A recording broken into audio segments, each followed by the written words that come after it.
आदरणीय नेता प्रतिपक्ष भाई धर्मलाल जी कौशिक को कोई चिंता नहीं करने की जरूरत है।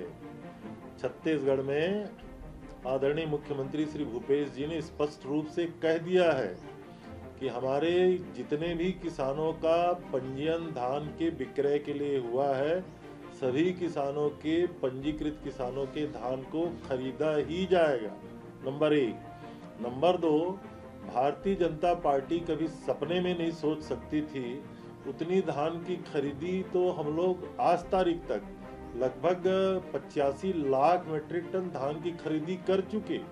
17,000 करोड़ रुपया किसानों के खाते में हमने हस्तांतरित कर दिया है। अभी धान खरीदी के 6 दिन तो इस माह का बाकी है और 7 दिन घोषित आदरणीय मुख्यमंत्री जी ने बढ़ाने का किया है। तो ये 13 दिनों में जो हमारे शेष धान है 1,05,00,000 मीट्रिक टन धान खरीदी करने का हमारा लक्ष्य है। हम उस लक्ष्य को पूरा ही कर लेंगे।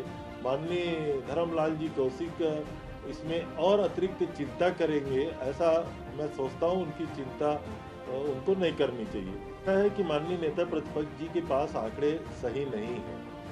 उनको भारतीय जनता पार्टी के 15 साल डॉक्टर रमन सिंह की सरकार में किसानों के द्वारा किए गए आत्महत्याओं के आंकड़ों को भी बताना चाहिए। अभी छत्तीसगढ़ के किसानों के लिए ऐतिहासिक समय चल रहा है। हम छत्तीसगढ़ के किसानों का धान खरीद रहे हैं।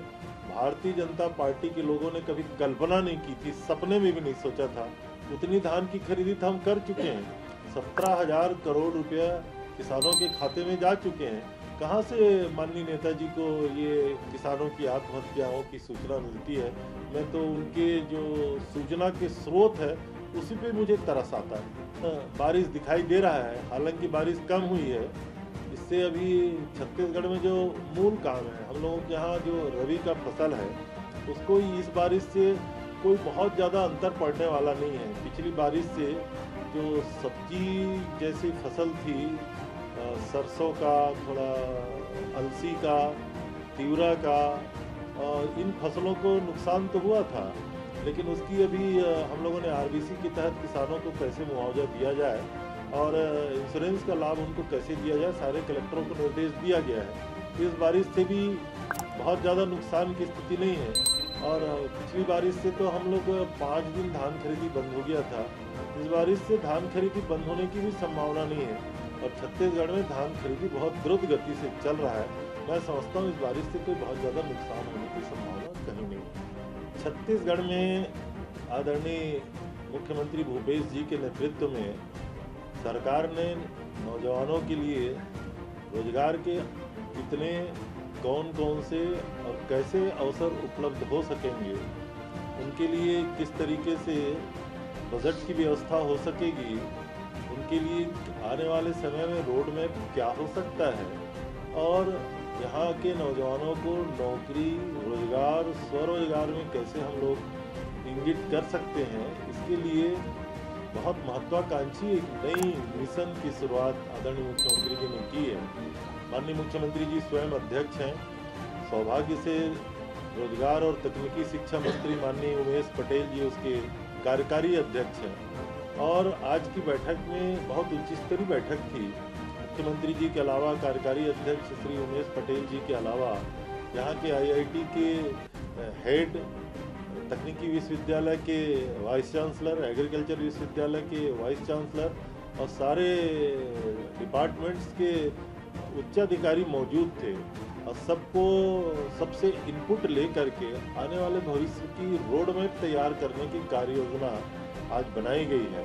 और हम उम्मीद करते हैं कि छत्तीसगढ़ जो देश का काफ़ी, जिसको हम लोग उत्पादक राज्य बोल सकते हैं, आने वाले समय में अपने बजट के अंदर ही हम अपने नौजवानों को किस तरीके से रोजगार दे सकें, इसकी प्लानिंग होगी और बहुत जल्दी इसकी शुरुआत होगी।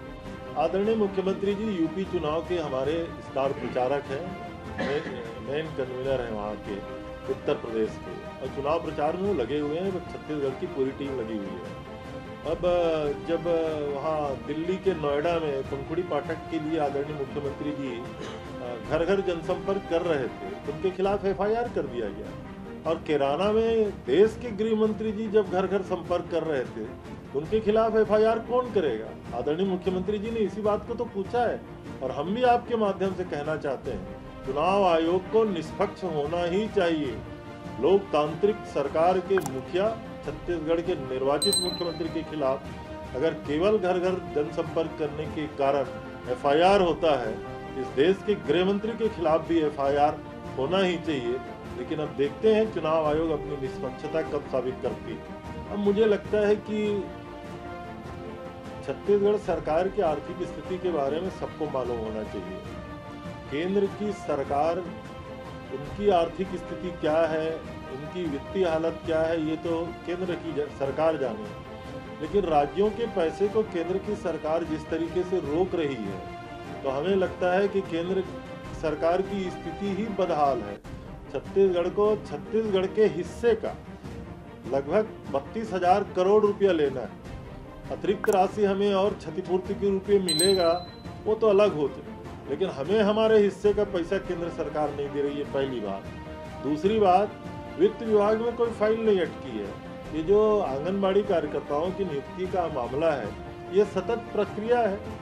जनपद पंचायतें बैठक करती हैं, एप्लीकेशन मंगाती हैं, सिलेक्शन करती हैं, फिर उसका अपॉइंटमेंट करती हैं, ये ग्राम पंचायतों से सुझाव लेती हैं, उनसे इस प्रकार से जो प्रक्रिया है, इसमें जो समय लगता है, तो ये तो सतत चला आ रहा है। मैं समझता हूँ छत्तीसगढ़ में जितनी नियुक्तियाँ, वैकेंसीज, परीक्षाएं व्यावसायिक परीक्षा मंडल और लोक सेवा आयोग के द्वारा किया जा रहा है, भारतीय जनता पार्टी के जमाने में कभी नहीं हो पाया था। तो प्रधानमंत्री आदरणीय नरेंद्र भाई मोदी जी ने सभी राज्यों के मुख्यमंत्रियों के साथ बैठक ली थी, और साथ ही जितने पूरे देश में आकांक्षी जिले हैं, उन जिले के कलेक्टर और सारे अधिकारी उस बैठक में मौजूद थे।